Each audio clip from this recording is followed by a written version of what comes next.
He said he took us in out of love, but the truth was locked in a drawer for 16 years. I was 10 when we lost our parents in a car crash. That was the day everything I knew disappeared, except for my little sister, Emma. She was 5 then, too young to understand what really happened. My mom's older brother, Uncle Rick, stepped in right away. Everyone called him a hero for taking us in. He lived in a small town in Ohio, worked maintenance at the school, always wore those same dusty work boots, and had this quiet, hard kind of kindness. He never remarried, never complained, gave up his single life to raise 2 orphan kids. People in town praised him. I did too for a long time. But something always felt off, like the way he kept all Mom's old things locked in her old bedroom, or the fact that he never talked about my dad like he didn't exist. I didn't question it growing up. I thought maybe it hurt him too much. But now that I'm 30 and Emma's starting to ask questions, I started digging. And what I found in that locked drawer shook everything I believed. It started when Emma came to me crying last month. She's 21 now, smart, stubborn, kind like Mom. She was cleaning the upstairs hallway closet when she found an old photo album shoved behind a stack of blankets. We sat down flipping through it, mostly pictures we'd seen before, until we got to a page that made her stop. It was a photo of Mom and Dad in front of a little white house I'd never seen before. The date scribbled on the back said, August 2006. But here's the weird part. Mom's pregnant in the picture. Real pregnant. Wait, Emma said. Didn't they move here in 2005? That's when I felt the first tug in my gut. I didn't have answers, and I hated that. I told her I'd ask Uncle Rick, but she said no. She didn't trust him, said he always dodged questions about our parents. Later that night, I went up to the old room he always kept locked, only it wasn't locked anymore. The key was just in the door. Inside, everything was dusty, frozen in time. Mom's jewelry box, her books, her perfume still faint in the air. But in the nightstand drawer, wrapped in plastic, were dozens of sealed letters, every one addressed to me and Emma. My hands were shaking as I pulled one out. The envelope was yellowed with time, my name written in Mom's careful handwriting. To Luke, when you're old enough to understand.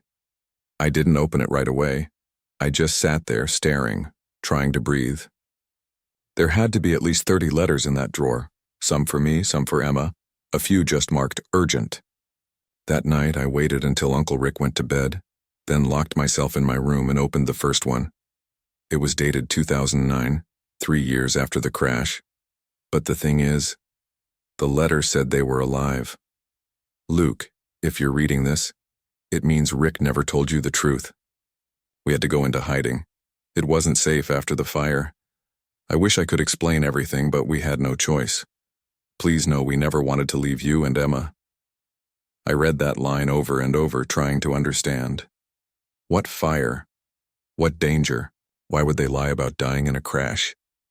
My brain screamed this had to be fake, some twisted mistake, but the letter had details, things only my mom could have known. Things I forgot until I read them again, and deep down I knew. She wrote these after we thought they were dead. The next morning, I didn't sleep. I couldn't. I waited until Uncle Rick left for work, then pulled out the rest of the letters. I read through as many as I could before Emma woke up. Some were short, little updates, birthday messages. Others were long, full of apologies, warnings, names I didn't recognize. One stood out. Dated 2011. It mentioned a fire at a cabin upstate. We thought we were safe there, but someone found us. Rick said he'd protect you both if anything ever happened. I didn't think he'd tell the world we died. That line made my stomach drop. Why would Rick lie like that?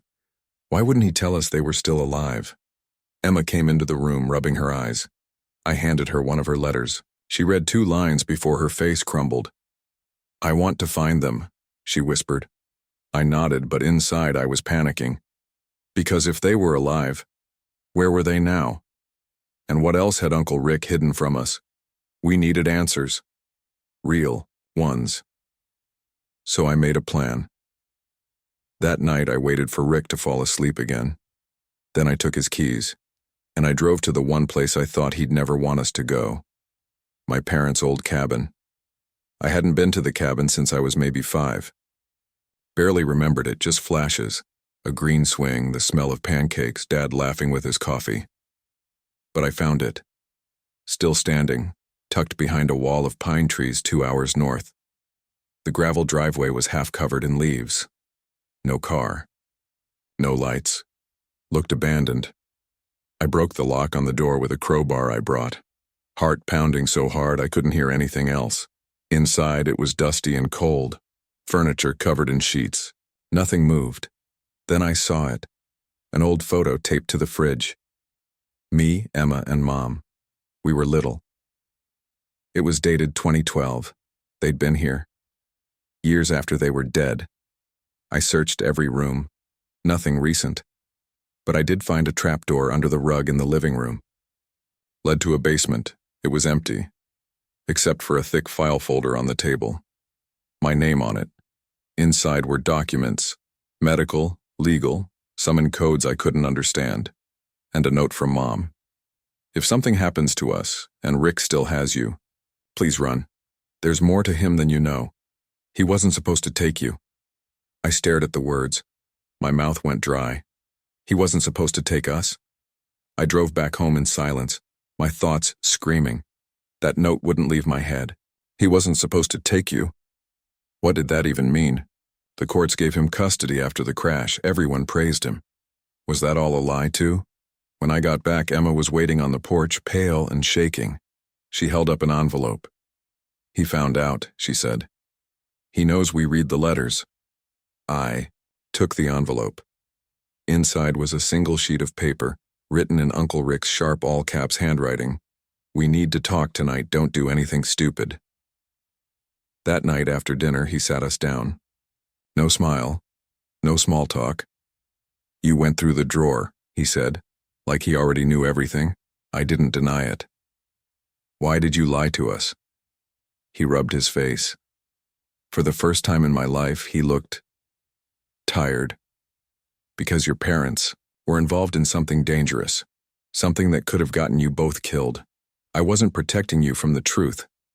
I was protecting you from the people who wanted them gone. Emma's voice cracked. Are they still alive? Rick hesitated, looked me straight in the eye. They were, until 3 years ago. That word. Were. And then he said something that shattered everything. They were hiding from your real father. I just sat there, frozen. Emma looked confused, like maybe she misheard. But I didn't. I heard him loud and clear. What do you mean, real father? I asked. Rick leaned forward, elbows on his knees, like this was some casual story. The man you thought was your dad, Mark, he was married to your mom, yeah, but he wasn't your biological father. Your mom had you during a separation. The man she was with, he wasn't a good person. I could barely breathe. So who was he? Rick shook his head.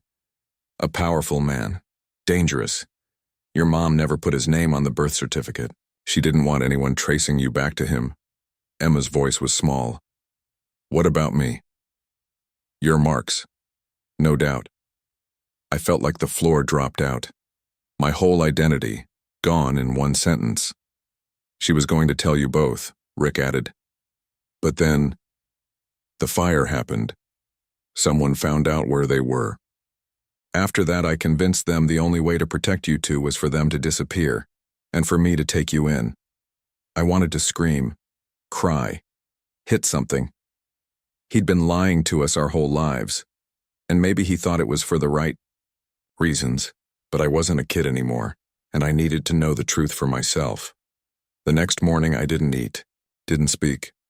I just pulled out the last sealed letter from Mom. It was dated April 2022, 3 years ago, the same time Uncle Rick said they died. Emma sat next to me as I opened it, her hand in mine. The letter was short, different, no updates, no comfort, just the truth. Luke, if you're reading this, Rick finally told you. I wish I could have been the one. I never wanted you to grow up in fear, but protecting you meant keeping you from the man who gave you life. He was part of something bigger, things even Rick was scared to speak about. I hope one day you'll understand why we made the choices we did.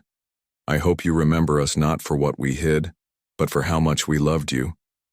It ended with a number, a contact I called it. A woman answered. She used a fake name but knew my voice. She told me things, dates, memories, things only someone close to my mom would know. Your mother knew you'd find the truth eventually, she said. There's more, but you need to be ready. I don't know what's next, but I know who I am now, not because of the lies, but because I chose to uncover them.